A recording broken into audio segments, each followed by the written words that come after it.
राजेश अपनी भाभी नीलम का लाडला था। नीलम भी राजेश को अपने बेटी की तरह प्यार करती थी। राजेश, लखनऊ वाले मामा जी ने तुम्हारे लिए एक बहुत अच्छा रिश्ता बताया है। लड़की बहुत अच्छी है, अब तुम शादी कर लो।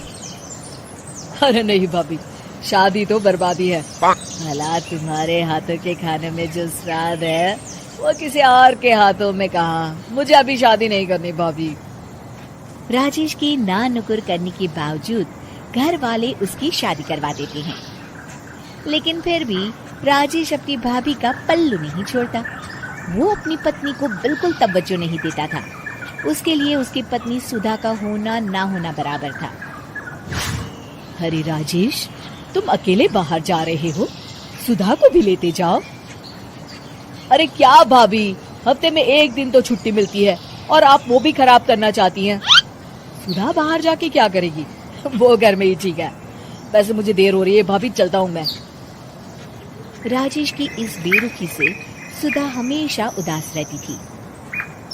फिर एक दिन नीलम इस विषय को लेकर अपने पति से चर्चा करती है। सुनिए जी, राजेश को कब अकल आएगी?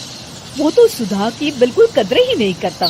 अब आप ही बताइए, ऐसे कैसे चलेगा? तुम ठीक कहती हो, राजेश को सही रास्ते पर लाना ही पड़ेगा।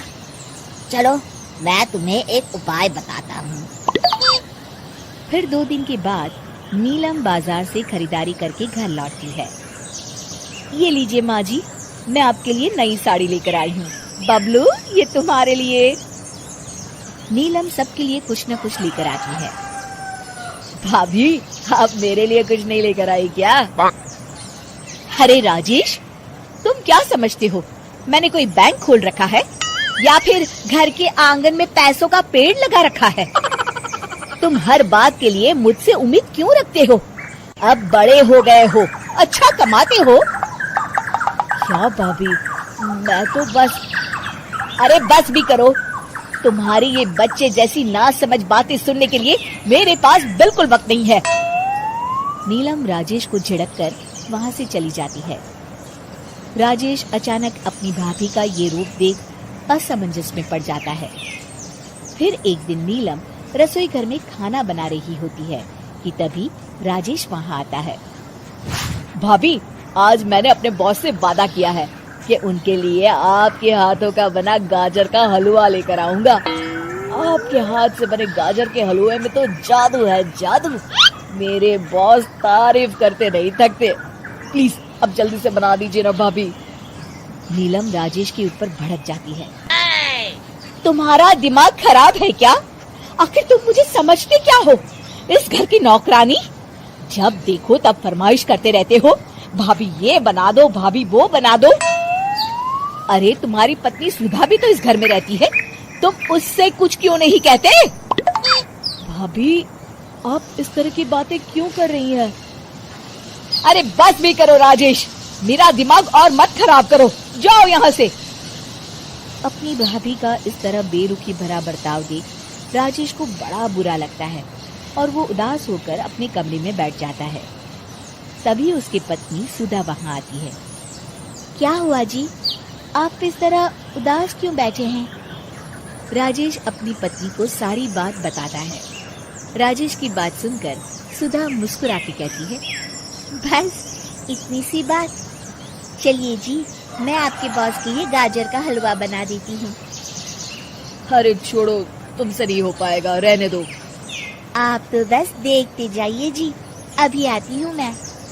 थोड़ी देर के बाद सुधा हलवा बना के राजेश को देती है।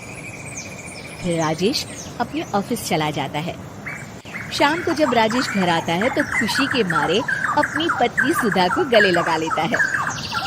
अरे वाह सुधा, तुमने तो कमाल कर दिया। सच में क्या स्वादिष्ट हलवा था। मेरे बॉस बहुत तारीफ कर रहे थे और इस हफ्ते घर आ रहे हैं तुम्हारे हाथों का खाना खाने। और इतना ही नहीं, उन्होंने मेरा प्रमोशन भी कर दिया है। सच? हाँ, मुझे माफ कर दो सुधा, आज तक मैं तुमसे गैरों की तरफ पेश आता रहा। अरे ये कैसी बातें कर रहे हैं जी, मैं तो आपकी पत्नी हूँ। धीरे धीरे राजेश अपनी पत्नी के साथ पूरी तरह घुल मिल जाता है। और अपना ज्यादातर समय सुधा के साथ बिताने लगता है और उसकी हर छोटी मोटी जरूरतों का ख्याल भी रखता है। ये देख राजेश के भैया और भाभी बहुत खुश होते हैं। फिर एक दिन राजेश और सुधा बाहर से घूम कर आते हैं। राजेश, सुधा के प्रति तुम अपनी जिम्मेदारी समझो, इसीलिए मैंने तुम्हारे साथ ऐसा बर्ताव किया था। अगर तुम्हें मेरी किसी बात का बुरा लगा हो तो मुझे माफ कर देना। अरे अरे भाभी, ये क्या कह रही हैं? मैं जानता हूँ आप तो मेरे लिए हमेशा अच्छा ही सोचोगी। आखिर आप वर्ल्ड की बेस्ट भाभी जो है। इसे कहते हैं अंत भला तो सब भला।